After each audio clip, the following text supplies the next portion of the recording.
Oke, kembali lagi bersama saya Dr. Rizka di segmen yang kedua tentang podcast bersama ahli ya.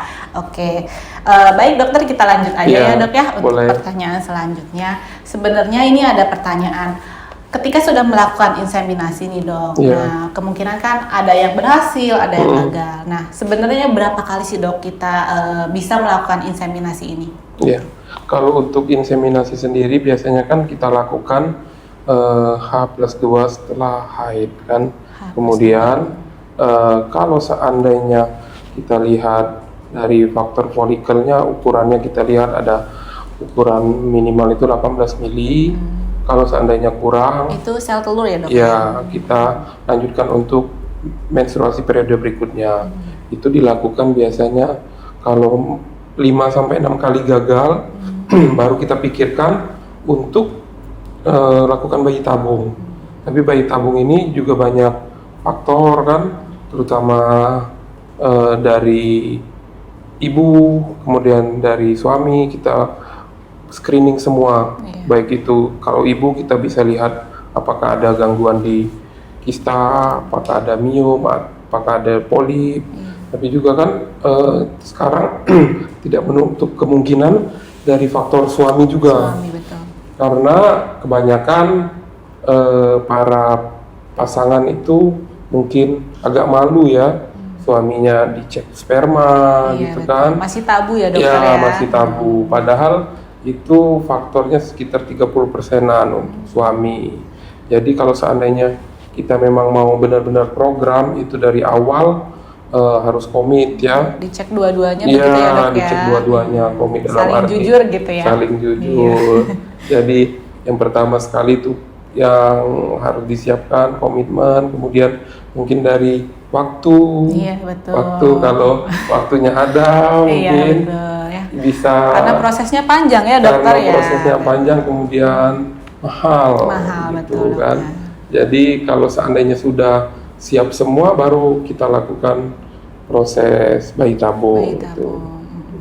Baik dokter, dalam menjalani inseminasi dan bayi tabung ini, apakah ada faktor yang menyebabkan kegagalannya tinggi dokter? Kalaupun ada, apakah masih bisa dibilang masih bisa kita bantu untuk mencegah gitu dok? Oke. Untuk faktor kegagalan banyak faktor ya, terutama makanya tadi kita harus screening dari awal.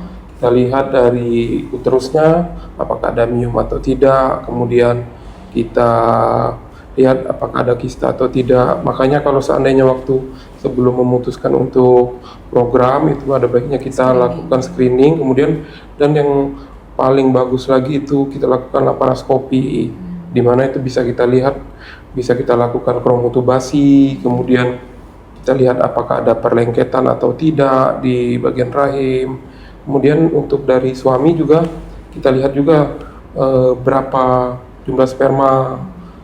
Kita lihat faktor dari suami itu bisa ada, apakah ada kelainan dari spermanya gimana, terus kelainan dari suaminya, apakah ada folikel atau gimana begitu kan. Jadi banyak faktor yang bisa mempengaruhi untuk kegagalan itu sendiri. Iya, baik begitu. Dokter. Kemudian ada pertanyaan dok, apakah betul menstruasi yang tidak teratur bisa menyebabkan salah satu infertilitas gitu ya dok? Kalau menstruasi tidak teratur itu kita kembalikan lagi ke penyebabnya apa. Kalau penyebabnya sudah kita ketahui, misal pada saat menstruasi itu darah keluar banyak, kita tanya lagi, kita periksa lagi apakah ada miom atau ada kista. Kemudian untuk sekarang yang lagi gencar penyakit untuk para perempuan itu PCOS, di mana itu kita penyebabnya mungkin masih unexplained, karena kebanyakan pasti disarankan untuk biasanya kita turunkan dulu berat badan, masalah dari obesitas, kemudian dari gaya hidup, sehingga kebanyakan juga untuk program PCOS ini kita konsulkan juga ke bagian gizi klinik, karena bisa kita kontrol dari cara makan, kemudian cara diet yang benar, karena itu sangat mempengaruhi. Yang jadi masalah sekarang untuk kita berkolaborasi dengan bagian gizi itu, kebanyakan pasien juga malas. Iya dokter, Karena tidak terkontrol ya dokter. iya, ya. apalagi soal makan kan. Iya betul. Begitu. Kalau soal olahraga mungkin ya kita lari pagi, setiap pagi 15 menit Iya, sekali. ada yang beberapa males gitu ya dokter ya, Iya. kalau nggak ada mentornya atau temannya. Iya. Biasanya pasiennya itu beberapa Bener. ada yang kadang naik turun lah gitu rajinnya. Bener.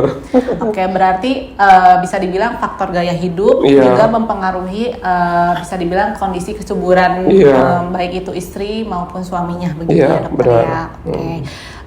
Baik dokter, untuk selanjutnya apakah bisa dilakukan di sini dokter untuk pemeriksaan untuk pemeriksaan inseminasi. Jadi screeningnya apakah bisa dilakukan di Rumah Sakit Livasia? Kalau untuk screening di sini bisa kita lakukan, kita bisa melakukan pengecekan laboratorium, kemudian Konsultasi juga bisa ya, dokter, ya? konsultasi, kemudian kita lakukan USG, di mana itu bisa kita lihat apakah ada miom atau kista kata tadi. Terus langkah selanjutnya bisa kita rencanakan di Rumah Sakit Livasia ini. Oke, baik ya. Kemudian dokter, untuk inseminasi sendiri berarti teman-teman di Majalengka ini khususnya sahabat Livasia, jadi kita udah bisa melakukan inseminasi ya.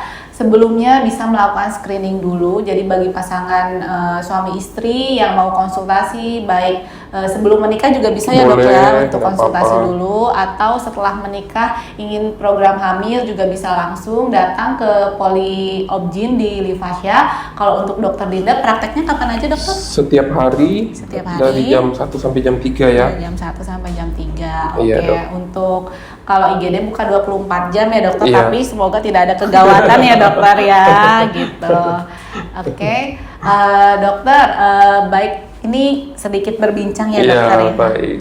Dokter udah kemana aja nih di Majalengka? Karena kan dokter baru nih di sini. Apakah dokter udah coba nih kulineran sama ke tempat wisatanya Majalengka? Karena banyak sekali loh dokter di sini. Gitu. Udah kemana aja dokter di sini? Kalau untuk kuliner, kebetulan saya dan istri paling suka kuliner. Oh ya. Jadi udah kemana aja dokter? Rata-rata kayak di Majalengka yang makanan-makanan yang khas di sini, alhamdulillah udah cicip semua ya. Apa tuh yang khas Majalengka ya? Apa itu nasi lengko ya? Oh, nasi lengko. Oh, mantap. Ternyata dokter Dinda juga suka nasi lengko ya. Iya. Berarti sama sekeluarga udah coba itu ya dokter ya. Kemarin. Iya. Kemudian yang prasmanan itu ya di daerah Majalengka itu apa ya? Sadu dulur situ pernah cicip. Oke. Jangan Pokoknya lupa sadu dulur udah dicicipin sama dokter Dinda. Ini mungkin ya habis ini banyak yang ke warung-warungnya itu karena dokter Dinda udah kesana gitu kan. Oke. Iya. Kalau wisatanya kemana tuh dokter? Wisata di sini terus terang masih belum ke-explore ya. Iya, mana? Karena jalannya Agak kecil-kecil jauh, ya. iya sih, dokter, Ya, memang. kemudian jauh-jauh. Ya mungkin nantilah, mungkin kalau ada waktu. Boleh diajak sama teman-teman di sini ya dokter ya. Boleh. Iya, karena dokter Dinda juga baru. Tapi semoga dokter di Majalengka ini sekali lagi dokter itu bisa membawa manfaat, banyak edukasi. Amin. Dengan teman-teman sahabat Livasia semua ya dokter ya. Iya, kemudian di Livasia ini memang dokter Dinda ini baru namun sudah praktek setiap hari ya. Gitu. Jadi bisa melayani konsultasi maupun USG yang ingin program hamil ataupun ingin konsultasi lainnya seperti itu ya. Baik dokter, untuk segmen kedua mungkin kita sampai di sini. Tapi jangan kapok ya dokter. Kita untuk berbincang lagi, untuk mengedukasi masyarakat Majalengka lagi di sesi selanjutnya gitu ya dokter ya.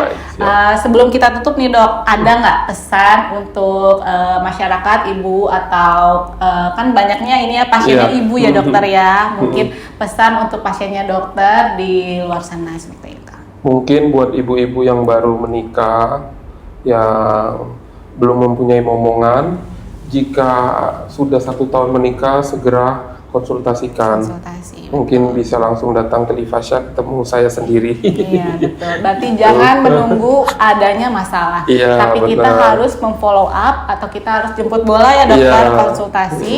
Kita screening, jangan sampai ada masalah di kemudian hari baru kita Iya. konsul. Takutnya udah terlambat. Begitu Iya, dokter ya? benar. Iya, baik. Terima kasih dokter Terima sekali kasih, lagi Dokter Rizka. ya. Semoga sehat selalu, bisa Iya. bertemu lagi ya dokter Oke. ya.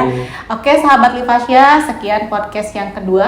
Mungkin kita akan lanjut di sesi selanjutnya dengan bahasan yang lain. Terima Iya. kasih dan mohon maaf apabila ada kesalahan. Wassalamualaikum warahmatullahi wabarakatuh. Waalaikumsalam warahmatullahi wabarakatuh. Ya. Izin dokter saya menyampaikan bahwa di Livasya ini ada program promo untuk persalinan paket inseminasi. Artinya apabila mengikuti program inseminasi di Livasya nanti akan kami berikan bisa dibilang harga yang menarik begitu ya. Ya, jadi untuk USG-nya juga nanti di harga sekitar 340.000 dan itu USG-nya sudah transvaginal. Kemudian untuk cek spermanya di harga 350.000 dan untuk persalinannya bisa dapat harga yang menarik ya. Untuk harga selanjutnya mungkin bisa ditanyakan lagi ke bagian marketingnya Livasya ya. Jadi jangan lupa untuk tanya tentang apa itu inseminasi dan harganya di marketing Livasya di nomor di bawah ini. Pasti bisa.